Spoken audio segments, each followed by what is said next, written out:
नमस्कार, आपका स्वागत है। आज हम आपको बताएंगे भगवान श्री कृष्ण के अनुसार पराई स्त्री से संबंध बनाने वाले पुरुष को कौन सा दंड मिलता है। दोस्तों, प्रेम एक सुंदर एहसास है और इसकी कोई सीमा भी नहीं होती है। प्रेम कभी भी, कहीं भी और किसी के साथ भी हो सकता है। यह ना तो उम्र देखता है और ना ही जाति और ना ही धर्म। परंतु मानो या ना मानो, मगर यह बात भी उतनी ही सत्य है कि प्रेम में भी एक मर्यादा और समझ का होना आवश्यक है। रिश्तों में संस्कार, निष्ठा और विश्वसनीयता का भी होना जरूरी है। नहीं तो रिश्ता चाहे कोई भी हो और कितना भी मजबूत क्यों न हो, पल भर में ही चकनाचूर हो जाता है। यूं तो सभी रिश्तों में माफी की गुंजाइश होती है, लेकिन पति पत्नी का रिश्ता ऐसा होता है कि इसमें जरा सी भी गलतफहमी जिंदगी भर की सजा बन जाती है। पति पत्नी के जीवन में धोखा, बेईमानी और शक, ये तीनों शब्द जहर के समान होते हैं। अक्सर कई पति यही गलती करते हैं। कई पुरुषों की यह आदत होती है कि घर में पत्नी कितना भी प्रेम करे और सम्मान दे, उसका कितना भी ख्याल रखे, मगर फिर भी उनकी नजर बाहर की स्त्री पर होती है और वे पराई स्त्री से संबंध बना लेते हैं। मगर वो ये नहीं जानते कि एक सुखी परिवार के लिए यह एक सबसे बड़ा अभिशाप है। ऐसे लोग ना ही कभी खुश और संतुष्ट रहते हैं और ना ही अपने परिवार को रहने देते हैं। पुरुष के कई कारणों से विवाह बाध्य संबंध होते हैं।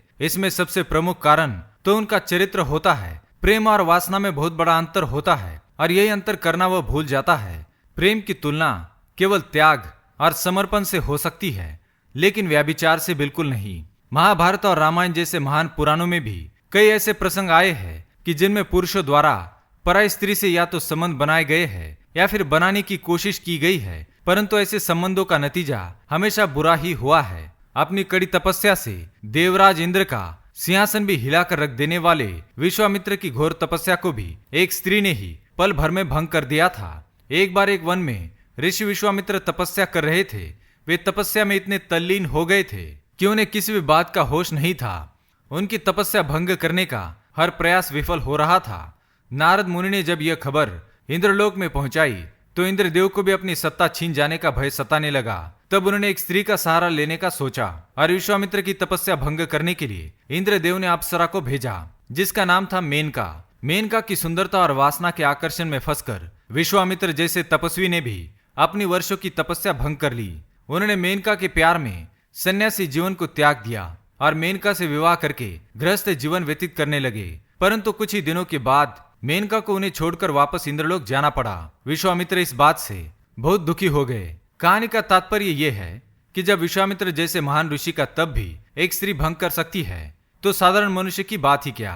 क्योंकि पुरुष कई बार ऐसे अवसर पर कमजोर पड़ जाते हैं। पुराणों में कई कहानियां प्रसिद्ध है जिन पुरुषों ने स्त्रियों को गलत नजर से देखा है, उन्हें अभिशाप ही मिला है। लेकिन ऐसा नहीं है कि सभी पुरुष एक जैसे होते हैं। यदि वे अपने पर संयम रखे तो कोई भी पर स्त्री उन्हें वश में नहीं कर सकती।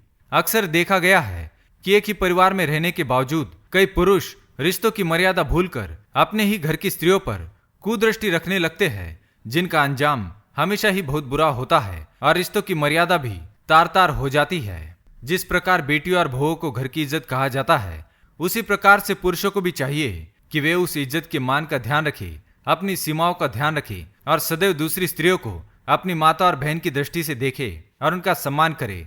अन्यथा भगवान श्री कृष्ण के अनुसार पराई स्त्री से संबंध बनाने वाला मनुष्य नीच पशु की योनि में जन्म लेता है। गुरु की पत्नी के साथ संबंध बनाने वाला गिरगिट का जन्म लेता है और जो स्त्री अपने पति के होते हुए पराये पुरुष के साथ संबंध बनाती है, वह अगले 7 जन्मों तक स्त्री का जन्म लेकर बार बार विधवा होती है। तो दोस्तों, इस प्रकार का दंड मिलता है जो पुरुष पराई स्त्री से संबंध बनाता है। अगर यह जानकारी पसंद आई तो वीडियो को लाइक करें, कमेंट में जय श्री कृष्ण अवश्य लिखें, साथ ही चैनल को सब्सक्राइब करें। धन्यवाद।